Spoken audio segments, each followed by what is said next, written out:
जय हिंद साथियों, स्वागत है आपका एक्सपर्ट एफडीएफ न्यूज़ हिंदी में।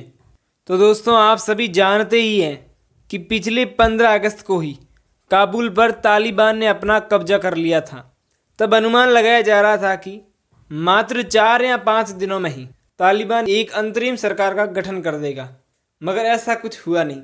लेकिन उस समय लोगों को लगा कि कोई बात नहीं, 1 या 1.5 सप्ताह के बाद ही तालिबान अपनी सरकार की घोषणा कर देगा।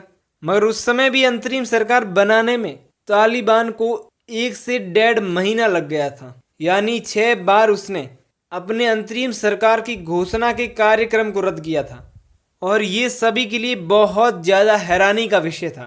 उस समय भी मैंने आपको तालिबानी सरकार के गठन नहीं होने के कारणों पर एक एनालिसिस प्रोवाइड करवाया था, और मैंने बताया था कि तालिबान और हक्कानी नेटवर्क्स के बीच में कुर्सी को लेकर गणित बैठ नहीं रही है। खैर, उसके बाद पाकिस्तानी आईएसआई के चीफ जनरल फैज़ हामिद के इंटरफेरेंस के बाद से अंतरिम सरकार का गठन हो गया था। जब अंतरिम सरकार का गठन हो गया था तब भी आंकड़े चौंकाने वाले ही थे, क्योंकि सभी अनुमान लगा रहे थे कि प्रेसिडेंट मुल्ला बरादर ही होंगे और हक्कानी नेटवर्क्स को प्रेसिडेंसी, होम मिनिस्ट्री या डिफेंस मिनिस्ट्री जैसे महत्वपूर्ण पद तालिबान कभी नहीं देगा, क्योंकि इससे आने वाले समय में तालिबान को ही चुनौती मिलने वाली है। लेकिन तालिबान एक और सरप्राइज तब दिया जब उसने घोषणा की कि अफगानिस्तान का डिफेंस मिनिस्टर, जो बहुत ही ज़्यादा शक्तिशाली मंत्रालय होता है, वो हक्कानी नेटवर्क्स के लीडर अनस हक्कानी को दिया गया है। और प्रेसिडेंस के मुख्य चेहरे के रूप में सभी एक्सपर्ट मुल्ला बरादर को मान रहे थे। और उस समय तालिबान ने प्रेसिडेंसी हिब्बतुल्लाह अखुंदजादे को दे दी थी, और इसकी कल्पना किसी ने भी नहीं की थी, क्योंकि इसका नाम तक कई लोगों ने सुना नहीं था। और इसके बाद से सारी इंटरनेशनल मीडिया थी, उन सभी का कहना था कि ये जो सारा उलटफेर हुआ है, ये सारा पाकिस्तान की इंटरफेरेंस की वजह से हुआ है। और ये हकीकत भी है।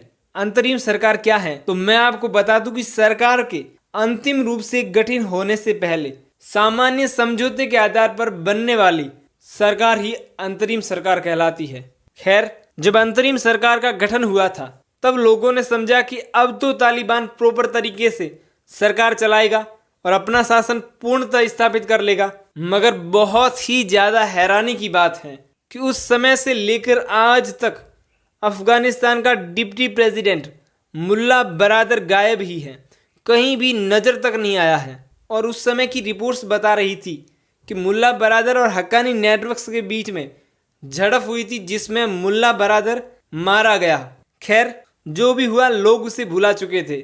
मगर आपको ये जानकर बहुत ही ज़्यादा हैरानी होगी कि सरकार गठन के बाद तथाकथित अफगानी राष्ट्रपति हिब्बतुल्लाह अखुंदजादा भी अदृश्य हो रखे हैं। किसी को भी कुछ भी नहीं पता कि अफगानिस्तान के राष्ट्रपति और उपराष्ट्रपति आखिर हैं कहाँ, और ये विश्व में हर जगह चर्चा का एक विषय बना हुआ है।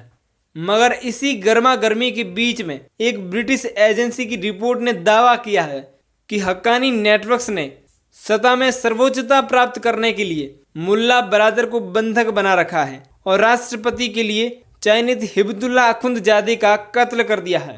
और इस रिपोर्ट ने साथ ही दावा किया है कि मुल्ला बरादर की जो रिकॉर्डिंग आई थी वो हक्कानी नेटवर्क्स ने उन पर दबाव डाल करके बनवाई थी।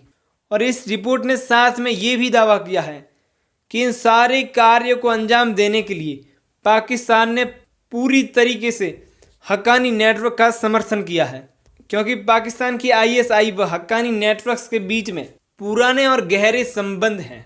और पाकिस्तान को तालिबान पर संदेह भी है कि Taliban under the table Tehrik-e-Taliban का सपोर्ट कर रहा है।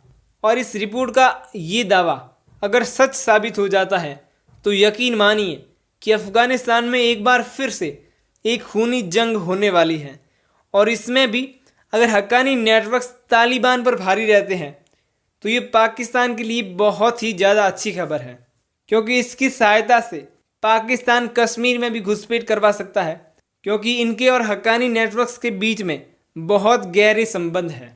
और अगर तालिबान जीतता है तो ये पाकिस्तान के लिए बहुत ज़्यादा बुरी खबर होगी, क्योंकि तालिबान अब समझ चुका है कि पाकिस्तान ने उसके साथ धोखा किया है। उसने उनके विरोध में हक्कानी नेटवर्क का समर्थन किया है। इसलिए तालिबान और भी खुलेआम तहरीक तालिबान पाकिस्तान का समर्थन कर सकता है। मगर आपको क्या लगता है, क्या इस रिपोर्ट के दावे पर हम विश्वास कर सकते हैं या नहीं? कमेंट करके जरूर बताइएगा। लाइक कीजिएगा, शेयर कीजिएगा और सब्सक्राइब तो जरूर कर लीजिएगा। Thank you for watching. जय हिंद, वंदे मातरम।